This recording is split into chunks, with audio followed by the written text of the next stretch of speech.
আসসালামু আলাইকুম, welcome back to my channel একা আমাদের স্কুল। আজকে আপনাদের সাথে আলোচনা করব preparation exam 2024 class 1 subject English প্রশ্ন নিয়ে। ইতিপূর্বে আপনাদের সাথে অন্যান্য বিষয়ের যে প্রশ্নগুলো সেগুলো আমি আপনাদের সাথে শেয়ার করেছি। আজকে আপনাদের সাথে ক্লাস 1 এর ইংরেজি প্রশ্ন নিয়ে আলোচনা করব। যারা প্রথম শ্রেণীর ছাত্রছাত্রীদের অভিভাবক আছেন এবং যারা টিচার আছেন তাদের জন্য এই প্রশ্নটি খুবই খুবই ইম্পর্টেন্ট এবং গুরুত্বপূর্ণ, কারণ এটি হচ্ছে বার্ষিক পরীক্ষার প্রস্তুতিমূলক প্রশ্ন।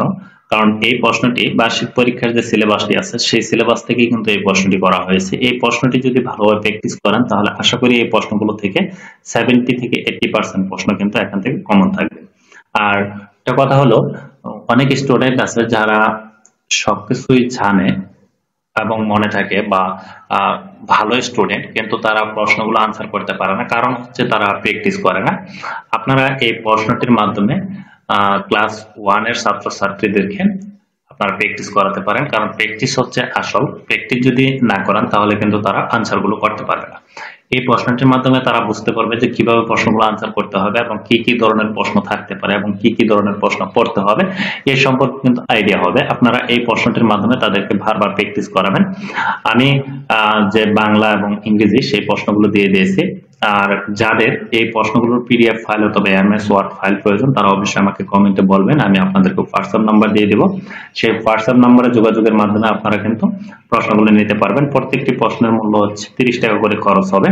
আপনারা প্রশ্নগুলো পিডিএফ ফাইল নিয়ে এবং প্রিন্ট করে বাসায় কিন্তু এই প্রশ্নগুলো প্র্যাকটিস করাতে পারেন। যারা অভিভাবক আছেন তারা এই প্রশ্নটি পিডিএফ ফাইল নিয়ে প্রিন্ট করে বাসায় যদি আপনারা বারবার প্র্যাকটিস করেন তাহলে তারা কিন্তু সহজেই প্রশ্নগুলো পরীক্ষায় আনসার করতে পারবে। আশা করি আপনাদের এই প্রশ্নটি অনেকটুকু উপকারে আসবে। আর যারা টিচার আছেন তারা এই প্রশ্নের মাধ্যমে পরীক্ষা নিতে পারেন। প্রশ্নটি দেখলে আপনারা বুঝতে পারবেন যে কি কি ধরনের কিরকম ইম্পর্টেন্ট প্রশ্নগুলো নেওয়া হয়েছে। আমি আপনাদেরকে সকল প্রশ্নই দেখিয়ে দেব যে প্রশ্নগুলো কিরকম মানসম্মত। আশা করি এই প্রশ্নটি ভালোভাবে প্র্যাকটিস করলে আশা করি সে প্রশ্নগুলো পরীক্ষায় কিন্তু আনসার করা তাদের পক্ষে সহজ হবে এবং এখান থেকে অনেকগুলো প্রশ্ন কিন্তু তাদের কমন থাকবে। আশা করি আপনারা এইগুলো পিডিএফ ফাইল অথবা এমএস ওয়ার্ড ফাইলগুলো নিয়ে প্রিন্ট করে বাসায় অথবা যারা পরীক্ষা নেবেন তারা টিচার আছেন তারা এগুলো বারবার প্র্যাকটিস করাবেন, কারণ প্র্যাকটিস যদি বারবার করেন তাহলে কিন্তু তারা সহজেই আনসারগুলো করতে পারবে। তাহলে দেখেন আমি একটু প্রশ্নটি আপনাদের সাথে শেয়ার করি। Write the meaning of the following words in 10। এখানে 10-এর অধিক ওয়ার্ড দেওয়া থাকবে, এখানে মিনিং মানে অর্থগুলো লিখতে হবে।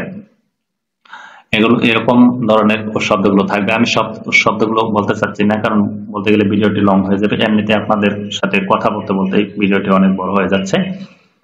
দেখেন 2 নম্বরে আছে receive the rhyme two little hands, মানে একটা রেম কবিতা লিখতে হবে লিটল টু লিটল হ্যান্ডস।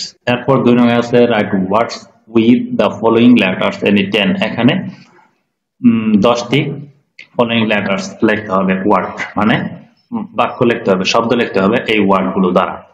এরপর দেখে rearrange the letters of make meaningful ওয়ার্ডস।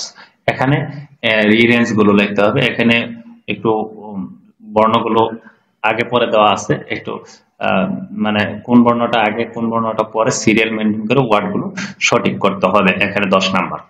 এরপর দেখেন feel in the gaps with the following ওয়ার্ডস। এখানে যে শব্দগুলো দেওয়া আছে এখানে গ্যাপগুলো ফিল আপ করতে হবে, শূন্যস্থানগুলো। এরপর দেখেন 6 নাম্বার আছে fill in the blanks to make word. এখানে বর্ণগুলো বসিয়ে এই সেন্টেন্স মানে শব্দগুলো ওয়ার্ডগুলো সম্পূর্ণ করতে হবে। এখানে 10 নাম্বার।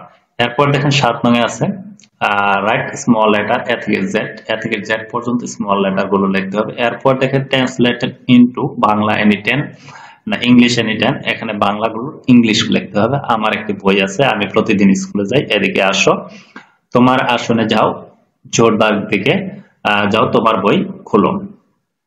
এরপর দেখেন আছে আপনাদের ট্রান্সলেট ইনটু বাঙালি মানে এনি 5। এখানে ইংরেজি আছে, বাংলাগুলো লিখতে হবে।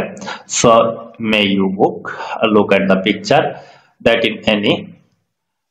এরপর আই এম ফাইন। এভাবে সেন্টেন্স গুলো দেওয়া আছে, এগুলো বাংলা লিখতে হবে। এরপর 10 নম্বরে দেখেন মেক সেন্টেন্স এনি 5। এখানে সেন্টেন্স লিখতে হবে, তৈরি করতে হবে, বাক্য তৈরি করতে হবে। এই ওয়ার্ড গুলো দ্বারা।